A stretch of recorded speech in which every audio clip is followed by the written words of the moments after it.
Tapping వ్యవహారం చిలికి చిలికి గాలివానగా మారుతా ఉంది. ఓవైపు ఎమ్మెల్యేల అక్రమ గెలుపంటూ ఎమ్మెల్యేల పైన పిటిషన్లు దాఖలు చేసేందుకు ఓడిపోయిన అభ్యర్థులు ప్రయత్నాలు చేస్తూ ఉండగా, మరోవైపు ఏకంగా బీఆర్ఎస్ పార్టీ ఎన్నికల నియమావళిని ఉల్లంఘించింది కాబట్టి బీఆర్ఎస్ పార్టీ గుర్తింపునే రద్దు చేయాలనేటువంటి కొత్త డిమాండ్ తెరపైకి వచ్చింది.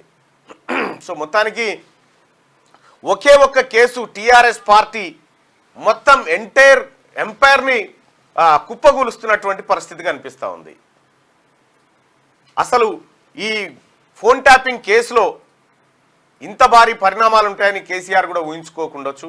బహుశా ఎప్పటికీ మనదే రాజ్యం ఉంటుంది, ఎప్పటికీ మనదే ఇక్కడ సామ్రాజ్యం ఉంటుందని చాలా ఊహించుకొని ఉండొచ్చు. కానీ ఏదేమైనప్పటికీ కూడా కేసీఆర్కి ఇప్పుడు అర్థం కావాల్సింది ఏంటంటే షెడపకురా షెడేవు అనేటువంటి ఒక నీతి సూత్రాన్ని ఆయన కోర్టుగా పెట్టుకొని రోజు తెల్లారంగా లేస్తే చూస్తే బాగుండేది.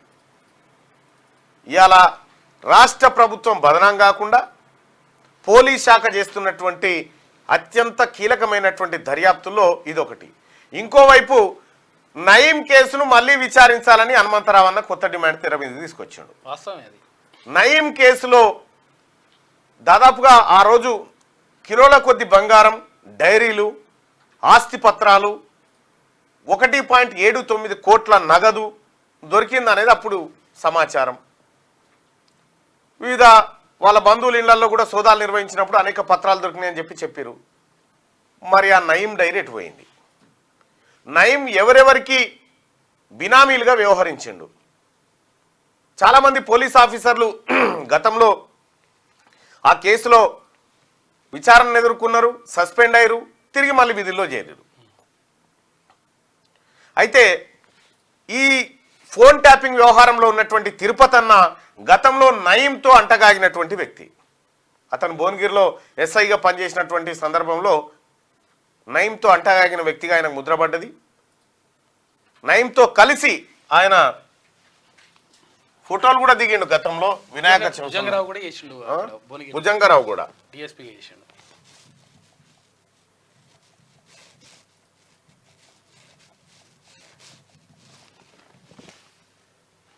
ఇక మనం ఇక్కడ చూడొచ్చు. ఇక్కడ ఈయననే తిరుపతి అన్న, ఈయన నయీం. ఈయన భువనగిరిలో ఎస్ఐగా పనిచేస్తున్నటువంటి సందర్భంలో వినాయక్ చౌరస్తాలో పెట్టినటువంటి వినాయకుడి దగ్గరికి నయీం వచ్చినప్పుడు నయీంతో పాటు తిరుపతి అన్న వచ్చిండు. తిరుపతి అన్న ఇప్పుడు అడిషనల్ ఎస్పీగా ఉన్నాడు. ఆయన ఫోన్ ట్యాపింగ్ వ్యవహారంలో అరెస్ట్ అయి ఇప్పటికే చెంచల్గూడ జైల్లో ఉన్నాడు. మరి ఈ ఫోన్ ట్యాపింగ్ వ్యవహారానికి సంబంధించి ఇంటర్లింక్ ఉన్నటువంటి ఇదేదైతే ఈ నయీం కేసునో నయీం కేసును కూడా మళ్ళీ తిరిగి ఓపెన్ చేయాలి. నయీం చనిపోయినటువంటి నయీంని ఎన్కౌంటర్ చేసినటువంటి తర్వాత ఏర్పాటు చేసిన సిట్టు విచారణ ఎంతవరకు వచ్చింది, దాంట్లో ఏం తేల్చారు అనే విషయాలు మళ్ళీ బహిర్గతం కావాల్సినటువంటి అవసరం ఉంది. షాద్నగర్ దగ్గర జరిగినటువంటి ఎన్కౌంటర్లో నయీం చనిపోయిందని చెప్పి ఆ రోజుల్లో చెప్పారు. నయీం AK-47తో కాల్పులు జరిపితే మేము ఎదురు కాల్పులు జరిపాము, ఆయన చనిపోయాడని చెప్పారు. సరే, ఏదేమైనప్పటికీ కూడా అంత ఎర్లీ టైంలో 4:30-5 గంటల సమయంలో పడుకున్నోడు నయీంని నిజంగా అక్కడ తీసుకొచ్చి చంపినట్టుగా అర్థమవుతా ఉంది. మంచి నిద్రలు లేచినోడు షూస్ వేసుకొని తయారై బొట్టు కిట్టు పెట్టుకొని ఏది మన తల దూకొని వస్తాడు. ఇక రెండోది ఏంటంటే నయీం కాల్పులు జరిపితే బుల్లెట్ అటు పోతే షెల్ ఈడ పడాలి కదా నయీం దగ్గర. ఆయన ఎన్కౌంటర్ ప్లేస్లో బుల్లెట్ అవతలకు పోతే బుల్లెట్కి ఉన్నటువంటి షెల్ ఏదైతే ఉంటుందో ఆ షెల్ యువతల పడాల్సిందే. ఆ షెల్లు లేవు, బిల్లు లేవు, అనామతం తీసుకొచ్చి అటు చంపేసిరు.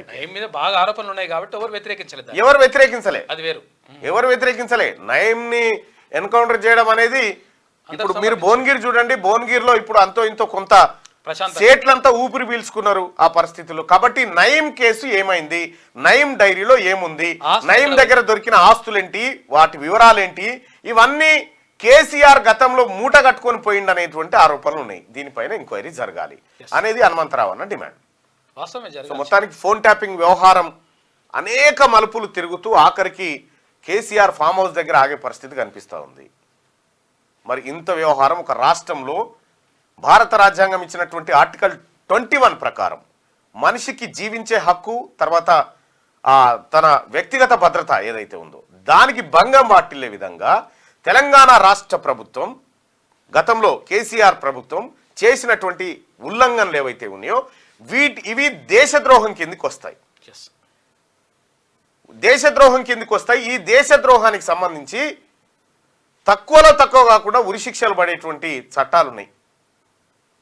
ఒక రాష్ట్రంలో ఇంత పెద్ద అలజడి జరుగుతూ ఉంటే అప్పుడు అధికారంలో ఉన్నటువంటి నరేంద్ర మోడీ ప్రభుత్వం ఎందుకు పసిగట్టలేకపోయింది? పసిగట్టినా ఎందుకు సైలెంట్గా ఉండాల్సి వచ్చింది?